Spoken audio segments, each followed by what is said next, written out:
Hi friends, welcome back to my YouTube channel Shubha Manu vlogs. ಇವತ್ತಿನ ವಿಡಿಯೋದಲ್ಲಿ ನಾನು ಒಂದೊಳ್ಳೆ ಹೆಲ್ತಿಯಾಗಿರುವಂಥ ರೊಟ್ಟಿನ ಮಾಡ್ತಾಯಿದ್ದೀನಿ. ವಿಡಿಯೋದಲ್ಲಿ ನೀವು ರೊಟ್ಟಿನ ನೋಡ್ತಾ ಇರ್ಬೋದು ಎಷ್ಟು ಕಲರ್ಫುಲ್ಲಾಗಿದೆ ಅಂತ. ಹಾಗೆ ಅಷ್ಟೇ ತೆಳುವಾಗಿ ಮತ್ತು ಅಷ್ಟೇ ಸಾಫ್ಟಾಗೂ ಕೂಡ ಈ ರೊಟ್ಟಿನ ನಾವು ತುಂಬ ಈಸಿಯಾಗಿ ಕಡಿಮೆ ಸಮಯದಲ್ಲಿ ನಾವು ಮಾಡ್ಕೋಬೋದು. ಹಾಗಾದರೆ ತಡ ಮಾಡೋದು ಬೇಡ, ನಾನಿಲ್ಲಿ ರೊಟ್ಟಿನ ಯಾವ ರೀತಿ ಮಾಡಿಕೊಂಡೆ ಅಂತ ತೋರಿಸ್ತೀನಿ ಬನ್ನಿ. ಮೊದಲಿಗೆ ರೊಟ್ಟಿ ಕಲರ್ಫುಲ್ಲಾಗಿ ಕಾಣಿಸೋದಕ್ಕೆ ಕಾರಣ ನಾನು ಮನೇಲಿರ್ತಕ್ಕಂಥ ತರಕಾರಿ ಮತ್ತು ಕೆಲವೊಂದು ಸೊಪ್ಪುಗಳನ್ನ ಬಳಸ್ಕೊಂಡು ಆ ರೊಟ್ಟಿನ ಮಾಡ್ಕೊಂಡಿದ್ದೀನಿ. ಹಾಗಾಗಿ ನಾನಿಲ್ಲಿ ಪಾಲಕ್ ಸೊಪ್ಪು, ಗಣಕೆ ಸೊಪ್ಪು, ತುಪ್ಪಿರೆ ಸೊಪ್ಪು, ದೊಡ್ಡಪತ್ರೆ ಎಲೆ ಮತ್ತು ಸಬ್ಸಿಗೆ ಸೊಪ್ಪು, ಕೊತ್ತಂಬರಿ ಸೊಪ್ಪು ಇಷ್ಟನ್ನು ನಾನು ತೊಗೊಂಡಿದ್ದೀನಿ. ನೀವು ಬೇಕಂತ ಅಂದರೆ ಮನೇಲಿ ಮೆಂತ್ಯ ಸೊಪ್ಪು, ಉಪ್ಸಾರು ಸೊಪ್ಪು ಇತ್ತು ಅಂದರೆ ತೊಗೋಬೋದು. ನಾನಿಲ್ಲಿ ತುಪ್ಪಿರೆ ಸೊಪ್ಪನ್ನ ತೋರಿಸ್ತಾ ಇದ್ದೀನಿ. ಇದ್ರ ವಿಶೇಷತೆ ಏನಪ್ಪ ಅಂತ ಅಂದರೆ ನಮಗೆ ಎದೆಯಲ್ಲಿ ಅಥವಾ ಗಂಟಲಲ್ಲಿ ಕಟ್ಕೊಂಡಿರುವಂಥ ಕಫನೆಲ್ಲ ಕರಗಿಸುತ್ತೆ. ಈ ಸೊಪ್ಪನ್ನ ವರ್ಷದ ಮೇಲ್ಪಟ್ಟ ಮಕ್ಕಳಿಗೆ ನೆಗಡಿ, ಕೆಮ್ಮು, ಕಫ ಏನಾರ ಇತ್ತು ಅಂದರೆ ಅದನ್ನು ನೀಟಾಗಿ ತೊಳೆದು ಹೊಸಗ್ಬಿಟ್ಟು ಅದ್ರ ರಸನ ಕುಡಿಸೋದ್ರಿಂದ ಅದು ವಾಮಿಟ್ ಮುಖಾಂತರ ಇಲ್ಲಾಂದರೆ ಮೋಷನ್ ಮುಖಾಂತರನೋ ಕಫ ಎಲ್ಲ ಹೊರಗಾಕುತ್ತೆ. ಮತ್ತು ಇಲ್ಲಿ ಗಣಕೆ ಸೊಪ್ಪು ಅಷ್ಟೇ, ಕೆಮ್ಮಿಗೆ ಇದು ತುಂಬ ಒಳ್ಳೆಯದು. ಇದು ನೆಕ್ಸ್ಟ್ ನಾನಿಲ್ಲಿ ಕೆಲವೊಂದು ತರಕಾರಿಗಳನ್ನು ಕೂಡ ತೊಗೊಂಡಿದ್ದೀನಿ. ನಿಮ್ಮ ಮನೇಲಿ ಯಾವ ತರಕಾರಿ ಇರುತ್ತೆ ಅದನ್ನು ಕೂಡ ಬಳಸ್ಕೋಬೋದು. ಅದೇ ತರಕಾರಿ ಇದೇ ತರಕಾರಿ ಅಂತೇನಿಲ್ಲ. ತರಕಾರಿಗಳನ್ನೆಲ್ಲ ನಾನು ನೀಟಾಗಿ ತೊಳೆದು ವಾಶ್ ಮಾಡಿ ತುರ್ಕೊಂಡಿದ್ದೀನಿ. ನಾನಿಲ್ಲಿ ಬೀನಿಸ್ನು ಕೂಡ ಕಟ್ ಮಾಡಿಲ್ಲ, ನೀಟಾಗಿ ಅದನ್ನು ಕೂಡ ಕ್ಯಾಪ್ಸಿಕಮ್ ಜೊತೆ ತುರ್ಕೊಂಡಿದ್ದೀನಿ. ನೆಕ್ಸ್ಟ್ ನಾನಿಲ್ಲಿ ಏನು ಸೊಪ್ಪನ್ನ ತೊಗೊಂಡಿದ್ದೆ ಅದನ್ನು ನೀಟಾಗಿ ತೊಳ್ಕೊಂಡು ಅದನ್ನು ಕೂಡ ಸಣ್ಣದಾಗಿ ಹಚ್ಕೋತಾ ಇದ್ದೀನಿ.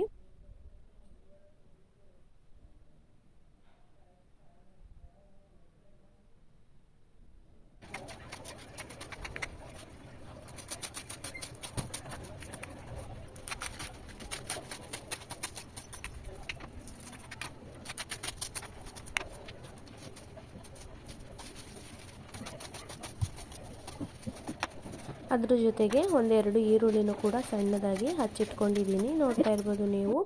ನೆಕ್ಸ್ಟು ನಾನಿಲ್ಲಿ ಒಂದು ಬೌಲ್ಗೆ 1 ಕಪ್ನಷ್ಟು ಸಣ್ಣ ರವೆ ಅಂದರೆ ಚಿರೋಟಿ ರವೆನ ಹಾಕೋತಾ ಇದ್ದೀನಿ. ನೆಕ್ಸ್ಟ್ ಇನ್ನೊಂದು ಕಪ್ನಷ್ಟು ಅಕ್ಕಿ ಹಿಟ್ಟನ್ನು ಹಾಕೋತಾ ಇದ್ದೀನಿ. ನಿಮಗೆ ಜಾಸ್ತಿ ಕ್ವಾಂಟಿಟಿ ಬೇಕು ಅಂದರೆ ನೀವು ಇನ್ನೂ ಸ್ವಲ್ಪ ಜಾಸ್ತಿನೇ ಹಾಕೋಬೋದು. ನಾನು ನೆಕ್ಸ್ಟಿಗೆ ಇಲ್ಲಿ ಹಚ್ಚಿಟ್ಕೊಂಡಿದ್ದಂಥ ಎಲ್ಲ ರೀತಿಯ ಸೊಪ್ಪುಗಳನ್ನು ಹಾಕ್ಕೊಂಡು ಮತ್ತು ಅದಕ್ಕೆ ಹಚ್ಚಿಟ್ಕೊಂಡಂಥ ಈರುಳ್ಳಿನೂ ಕೂಡ ಸೇರಿಸ್ಕೊತಾ ಇದ್ದೀನಿ. ಈ ರೀತಿ ಒಂದೊಳ್ಳೆ ಮಿಕ್ಸ್ಡ್ ಲೀವ್ಸ್ ಮತ್ತು ವೆಜಿಟೇಬಲ್ಸ್ನ ಹಾಕ್ಕೊಂಡು ರೊಟ್ಟಿನ ಮಾಡ್ಕೊಳ್ಳೋದು ಎಷ್ಟು ಒಳ್ಳೆಯದಂತ ಅಂದರೆ, ನಾರ್ಮಲಿ ಮಕ್ಳುಗಳು ಅನ್ನ ಸಾಂಬಾರನ್ನ ಹಾಕ್ಕೊಟ್ಟಾಗ ತರಕಾರಿ ಇಲ್ಲ ಸೊಪ್ಪನ್ನ ಸಪ್ರೇಟ್ ಮಾಡಿಬಿಟ್ಟು ಬರೀ ಸಾಂಬಾರಲ್ಲಿ ತಿನ್ನೋದು ಆ ಥರ ಮಾಡ್ತಾರೆ. ಅದೇ ರೊಟ್ಟಿ, ದೋಸೆ, ಚಪಾತಿ ಇಂಥದ್ದೆಲ್ಲ ಆಲ್ಮೋಸ್ಟ್ ಇಷ್ಟಪಟ್ಟು ತಿಂತಾರೆ. ಹಂಗಾಗಿ ಆ ರೊಟ್ಟಿ, ದೋಸೆ, ಚಪಾತಿಗೆ ನಾವು ಈ ರೀತಿ ಸಣ್ಣದಾಗಿ ಹಚ್ಚಿ ಇಲ್ಲ ಅಂದರೆ ತರಕಾರಿಗಳನ್ನ ತುರಿದು ಹಾಕಿ ನಾವು ರೊಟ್ಟಿ, ಚಪಾತಿ, ದೋಸೆನ ಮಾಡಿಕೊಟ್ರೆ ಮಕ್ಳುಗಳು ಇಷ್ಟಪಟ್ಟು ತಿಂತಾರೆ. ಮತ್ತು ತಿನ್ನಬೇಕಾದ್ರೆ ನಾವು ತರಕಾರಿನ ಸೊಪ್ಪನ್ನು ತಿಂತಾಯಿದ್ದೀವಿ ಅನ್ನೋ ರೀತಿ ಫೀಲ್ ಆಗಲ್ಲ ಅವರಿಗೆ. ಯಾಕೆಂದರೆ ಅದು ಬಾಯಿಗೆ ಸಿಗೋದೇ ಇಲ್ಲ, ಸಣ್ಣದಾಗೆಲ್ಲ ಕಟ್ ಮಾಡಿರ್ತೀವಲ್ಲ, ಹಂಗಾಗಿ ಅದು ಬಾಯಿಗೆ ಸಿಗೋದೇ ಇಲ್ಲ. ನೆಕ್ಸ್ಟಿಗೆ ನಾನು ತುರಿದಿರ್ತಕ್ಕಂಥ ತರಕಾರಿನೂ ಕೂಡ ಸೇರಿಸಿ ಅದಕ್ಕೆ ರುಚಿಗೆ ತಕ್ಕಷ್ಟು ಉಪ್ಪನ್ನು ಸೇರಿಸಿ ನಾನಿಲ್ಲಿ ಕಲಿಸ್ಕೊತಾ ಇದ್ದೀನಿ. ನೋಡ್ತಾ ಇರ್ಬೋದು ನೀವು, ತರಕಾರಿನ ನಾವು ತುರಿದಿರೋ ಕಾರಣ ಅದರಲ್ಲೇ ಸ್ವಲ್ಪ ನೀರಿನಂಶ ಎಲ್ಲ ಬಿಟ್ಕೊಂಡಿರುತ್ತೆ. ನಾವು ರೊಟ್ಟಿ ಹಿಟ್ಟನ್ನು ಕಲಿಸ್ಕೋಬೇಕಾದ್ರೆ ಚಪಾತಿ ಹಿಟ್ಟಿನ ಹದದಲ್ಲಿ ಕಲಿಸ್ಕೋಬೇಕಾಗತ್ತೆ. ಹಾಗಾಗಿ ನೋಡಿಕೊಂಡು ಚೂರೇ ನೀರು ಹಾಕ್ಕೊಂಡು ಕಲಿಸ್ಕೊಂಡ್ರೆ ಒಳ್ಳೆಯದು.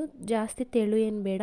ಏನಕ್ಕಂದರೆ ನಾವೆಲ್ಲನೂ ಸೊಪ್ಪು ಮತ್ತು ತರಕಾರಿ ಎಲ್ಲ ಹಾಕಿರೋದ್ರಿಂದ ನಾವು ಸೌಟಲ್ಲಿ ಇದನ್ನು ಎಳೆಯೋಕ್ಕಾಗಲ್ಲ, ಸ್ವಲ್ಪ ಕಿತ್ತೋದಂಗೆ ಅಂತ ಅನ್ನಿಸ್ಬೋದೇನೋ. ನಾನು ಟ್ರೈ ಮಾಡಿಲ್ಲ. ತಟ್ಕೊಳ್ಳೋದಾದರೆ ಈ ರೀತಿ ನಾವು ಚಪಾತಿ ಹಿಟ್ಟಿನ ಹದದಲ್ಲಿ ನೀಟಾಗಿ ನಾದಿ ಮಿದ್ದಿ ಅದನ್ನು ಕಲಿಸ್ಕೊಂಡ್ರೆ ಚೆನ್ನಾಗಿರುತ್ತೆ. ಅದನ್ನು ನೀಟಾಗಿ ಕಲಿಸ್ಕೊಂಡ ನಂತರ ಒಂದು 10 ನಿಮಿಷ ಅದನ್ನು ನೆನೆಯೋಕ್ಕೆ ಬಿಡಬೇಕು. ಏನಕ್ಕಂದರೆ ರವೆ ಹಾಕಿದ್ದೀವಲ್ಲ ಅದೆಲ್ಲ ಸ್ವಲ್ಪ ಹಳ್ಳಿ ಅಂದ್ಬಿಟ್ಟು ನೆನೆಯೋಕ್ಕೆ ಬಿಡಬೇಕು.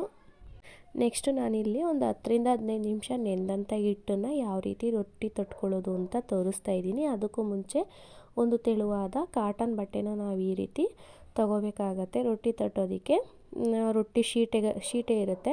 ಶೀಟ್ ಇಲ್ಲ ಅಂತ ಅಂದರೆ ಒಂದು ಬಟ್ಟೆ ಆದರೆ, ಕಾಟನ್ ಬಟ್ಟೆ ಆದರೆ ಸಾಕು. ಅದಕ್ಕೆ ಸ್ವಲ್ಪ ನೀರನ್ನು ಸ್ಪ್ರೆಡ್ ಮಾಡಿಕೊಂಡು ನಮಗೆ ರೊಟ್ಟಿ ಎಷ್ಟು ಅಗಲ ಬೇಕು ಅಷ್ಟು ದಪ್ಪದ ಹಿಟ್ಟನ್ನು ಮಾಡ್ಕೋಬೇಕಾಗತ್ತೆ. ನಾನಿಲ್ಲಿ ಮೀಡಿಯಮಾಗೆ ರೊಟ್ಟಿನ ತಟ್ಕೊತಾ ಇದ್ದೀನಿ.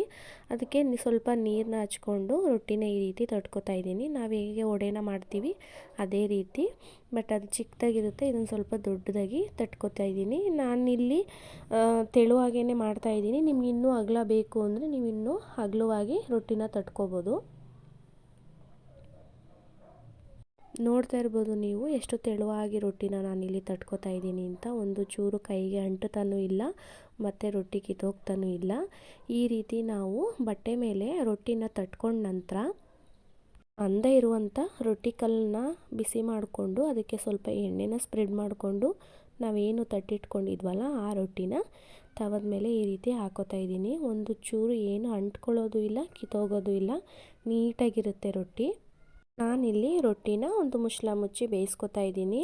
ಹಬೆಯಲ್ಲಿ ಎರಡೂ ಕಡೆ ಬೆಂದರೆ ರೊಟ್ಟಿ ಚೆನ್ನಾಗಿರುತ್ತೆ ಅಂತ ನಾನಿಲ್ಲಿ ಎರಡೂ ಕಡೆನೂ ಬೇಯಿಸ್ಕೊತಾ ಇದ್ದೀನಿ. ನೋಡ್ತಾ ಇರ್ಬೋದು ಯಾವ ರೀತಿ ರೊಟ್ಟಿ ಬೇಯ್ತಾ ಇದೆ ಅಂತ. ಈ ರೀತಿ ನಾವು ಬಟ್ಟೆಲಿ ತಟ್ಟಿ ರೊಟ್ಟಿನ ಮಾಡ್ಕೊಳ್ಳೋದು ತುಂಬ ಈಸಿನೇ ಆಗಿರುತ್ತೆ. ಎಲ್ಲನೂ ಒಂದು ಕಡೆ ಹಚ್ಚಿಟ್ಕೊಂಡು ಕಲಿಸ್ಕೊಂಡು ಒಮ್ಮೆಲೆ ಒಂದು ಸಲ ಗ್ಯಾಸ್ನ ಹಚ್ಚಿ ರೊಟ್ಟಿ ತಟ್ಟಕ್ಕೆ ನಿಂತು ಅಂದರೆ 10-15 ನಿಮಿಷದಷ್ಟರಲ್ಲಿ ಮನೆ ಜನಕ್ಕೆಲ್ಲ ನಾವು ರೊಟ್ಟಿನ ತಟ್ಕೊಡ್ಬೋದು. ನಾನಿಲ್ಲಿ ಎರಡೂ ಕಡೆ ಸ್ವಲ್ಪ ಎಣ್ಣೆನ ಹಾಕಿ ರೊಟ್ಟಿನ ಬೇಯಿಸ್ಕೊಂಡಿದ್ದೀನಿ. ನಿಮಗೆ ತೋರಿಸ್ತಾ ಇದ್ದೀನಿ ನೋಡಿ. ಎಣ್ಣೆ ಬೇಕು ಅಂದರೆ ಎಣ್ಣೆ, ಇಲ್ಲಾಂದರೆ ತುಪ್ಪನೂ ಕೂಡ ಹಾಕಿ ಬೇಯಿಸ್ಕೊಂಡ್ರೆ ಇನ್ನೂ ರುಚಿಯಾಗಿರುತ್ತೆ ರೊಟ್ಟಿ. ನೆಕ್ಸ್ಟ್ ನಾನಿಲ್ಲಿ ಉಳ್ದಂಥ ಹಿಟ್ಟನ್ನು ಅದೇ ರೀತಿ ತಟ್ಟಿ ಫಟಾಫಟ್ ಅಂತ ರೊಟ್ಟಿಗಳೆಲ್ಲನೂ ಬೇಯಿಸ್ಕೊಂಡೆ. ಬಿಸಿ ಬಿಸಿನೇ ಬೇಯಿಸಿ ಮನೆಯವ್ರಿಗೆಲ್ಲ ಬಡಿಸ್ದೆ. ಎಲ್ಲಾದರೂ ತುಂಬ ಚೆನ್ನಾಗಿದೆ ಅಂತ ಇಷ್ಟಪಟ್ಟು ನನ್ನನ್ನು ಹೊಗಳಿದ್ರು. ಏನೋ ಒಂದು ಒಳ್ಳೆ ರೆಸಿಪಿನ ಮಾಡಿದಾಗ ಮನೆಯವರೆಲ್ಲ ಚೆನ್ನಾಗಿದೆ ಅಂತ ಹೊಗಳಿದಾಗ ಏನೋ ಒಂಥರ ಖುಷಿನೂ ಕೂಡ ಆಗುತ್ತೆ. ನೋಡ್ತಾ ಇರ್ಬೋದು ನೀವಿಲ್ಲಿ ಎಷ್ಟು ತೆಳುವಾಗಿ ನಾನಿಲ್ಲಿ ರೊಟ್ಟಿನ ಮಾಡ್ಕೊಂಡಿದ್ದೀನಿ ಅಂತ. ಅಷ್ಟೇ ಚೆನ್ನಾಗೂ ಕೂಡ ಇತ್ತು. ನೀವು ಕೂಡ ಒಂದು ಸಲ ಮನೇಲಿ ಟ್ರೈ ಮಾಡಿ ಯಾವ ರೀತಿ ಇರುತ್ತೆ ಅಂತ ಹೇಳಿ. ಮನೇಲೂ ಕೂಡ ಎಲ್ಲರೂ ಒಪ್ಕೋತಾರೆ. ಅಡುಗೆ ವಿಚಾರದಲ್ಲಿ ಎಲ್ಲರೂ ಒಪ್ಸೋಕ್ಕಾಗಲ್ಲ. ಕೆಲವೊಬ್ಬರು ಏನಾದ್ರು ಒಂದು ಹುಡುಕ್ತಾನೇ ಇರ್ತಾರೆ. ಅಂಥವ್ರಿಗೆ ನಾವು ಒಂದೊಳ್ಳೆ ರೀತಿಯ ಅಡುಗೆನ ಮಾಡಿಕೊಟ್ಟಾಗ ಅವ್ರಿಗೂ ಕೂಡ ತುಂಬಾ ಖುಷಿಯಾಗತ್ತೆ. ನಾನಿಲ್ಲಿ ಈ ರೊಟ್ಟಿ ಜೊತೆಗೆ ಕೆಂಪು ಚಟ್ನಿನ ಮಾಡ್ಕೊಂಡಿದ್ದೆ. ಅಂದರೆ ಒಣಮೆಣ್ಸಿನ್ಕಾಯಿನೇ ಬಳಸಿ ಚಟ್ನಿನ ಮಾಡ್ಕೊಂಡಿದ್ದೆ. ರೊಟ್ಟಿಗೆ ನಾನಿಲ್ಲಿ ಅಷ್ಟು ಮೆಣಸಿನ್ಕಾಯಿನ ಬಳಸ್ಕೊಂಡಿಲ್ಲ, ಯಾಕಂದರೆ ಮಕ್ಕಳೆಲ್ಲ ತಿಂತಾರಲ್ಲ ಅಂದ್ಬಿಟ್ಟು ಮೆಣಸಿನ್ಕಾಯಿನ ಬಳಸ್ಕೊಂಡಿರಲಿಲ್ಲ. ಹಾಗಾಗಿ ಸ್ವಲ್ಪ ಒಣಮೆಣ್ಸಿನ್ಕಾಯಿ ಚಟ್ನಿನ ಸ್ಟ್ರಾಂಗಾಗೆ ಮಾಡ್ಕೊಂಡಿದ್ದೆ. ಮಕ್ಕಳು ಬೇಕಾದ್ರೆ ತುಪ್ಪದಲ್ಲೂ ತಿಂತಾರೆ ಅಂತ. ಅಷ್ಟೇ ಚೆನ್ನಾಗಿತ್ತು. ಒಂದೊಳ್ಳೆ ಕಾಂಬಿನೇಷನ್ ಅನಿಸುತ್ತೆ ಈ ಒಂದು ಕೆಂಪು ಚಟ್ನಿ.